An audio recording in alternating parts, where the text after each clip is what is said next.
There's a fine line between brilliance and madness, but you've heard that before. Truth is, there's not much you haven't heard about this following selection, but I'll give it a try. Welcome to my review. Some horror movies have scares that make you jump. Others have eerie imagery that scare you slowly and grate on your nerves. Solidifying a place forever in the world of slow scares is the late Stanley Kubrick with The Shining. Having been an ex-cinematographer, Mr. Kubrick is no stranger to iconic imagery. In fact, he may be the father of such. An example would be A Clockwork Orange. The Shining, however, horrifies this concept. Yes, I said horrify, and I had to turn off the spell check to do it. No other word worked. We begin with Jack Torrance, a quiet and angry-looking individual who is interviewing for a position as winter caretaker for a nice hotel in the middle of nowhere. Getting the job, he and his wife and little boy move into the hotel on the last day it is open and plan on staying for 5 months while winter wreaks havoc upon the countryside, blocking the single road between them and civilization. Did I mention the hotel is haunted? As far as horror movies go, this premise to me is equivalent to catnip. But while there are pockets of information and happenings, they are ultimately a tease. In fact, I challenge you not to be confused at the end. To me, that's frustrating, but if you like it, then watch this movie. I suppose it was explained in the end, but whereas a movie like Poltergeist is equivalent to an articulate friend telling you a hilarious story about a college shenanigan, The Shining is more like a drunk friend rambling. You get the gist of what he's talking about, but that's about it. But before you accuse me of a negative review, consider this. That drunk friend of yours can say something totally profound and mind-blowing when you least expect it. Now there was one standout performance in this movie, and that was Jack Nicholson's eyebrows. Did you think I was going to say Jack Nicholson? His eyebrows. They were up, they were down, they were up again, only different.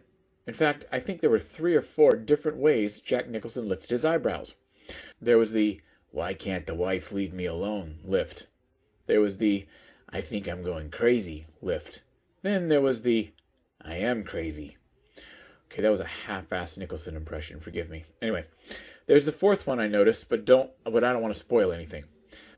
But these eyebrows seem to have had a pretty decent career of their own. They went on to give memorable performances in Anger Management, Batman, As Good as It Gets, and I think I saw them make it a cameo in Labyrinth somewhere. And for years now, they've had a regular spot on Sesame Street. Ah, ah, ah. Other actors in this movie were Shelley Duvall and Scatman Carruthers, both of which I thought did a very good job. Fortunately, Scatman won a Saturn Award for Best Supporting Actor, and he deserved it. Particularly noteworthy was a scene in which he was telepathically speaking to the juvenile main character. Shelley was up for a Razzie Award for Worst Actress. Personally, I think that was harsh. Shelley Duvall has an acting style that is, like so many others, an extension of herself. Pacino's naturally intense, Jim Carrey is naturally comical, Shelley Duvall is naturally wholesome. She's got a kind of mom on Leave It to Beaver thing going on.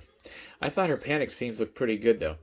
Of course, that could be because Stanley Kubrick purposefully picked on her and put her through psychological hell during the duration of the shoot. Wait a minute. So Kubrick bullied her throughout the entire shoot just to get her to lose her mind on camera, and then the industry consensus was that it was too over the top, so much so that she almost won an award for a bad performance? Not cool, dude. Not cool. I can look past Stephen King's dissatisfaction of the way the movie came out and appreciate it on its own as a pretty decent work of art, worthy of a good review. But Stanley Kubrick, he deserves a bad review. He was a swine to Miss Duvall. I like to think she would have given just as good a performance without the bullying. What do you think? I'd love to hear it in the comments. Please don't get me wrong. Kubrick was pretty amazing as an artist, but I'm kind of glad I didn't know him. And to that, I pose another question. Do you think it's at times necessary to abuse actors to elicit the best performance? Again, comment and let me know. I'd like to think it's never necessary, but when acting out intense emotion, it's sometimes necessary to tap into some intense feelings. Perhaps it's okay for a director to help, as long as the actor in question understands what's going on and is okay with it. But it can just as easily backfire, hence Duvall's Razzie nomination. What do you think? Overall, The Shining was very good. It's one of those movies where you really enjoy the suspense, and that's the trick to enjoying it, suspense. This one is all about the ride, and who knows, Maybe your efforts will pay off and you'll actually understand the end. Or maybe you'll just want to say, "Go home, my friend, you're drunk." Here's something you've also heard before. Like this video and subscribe to my channel. See you next week.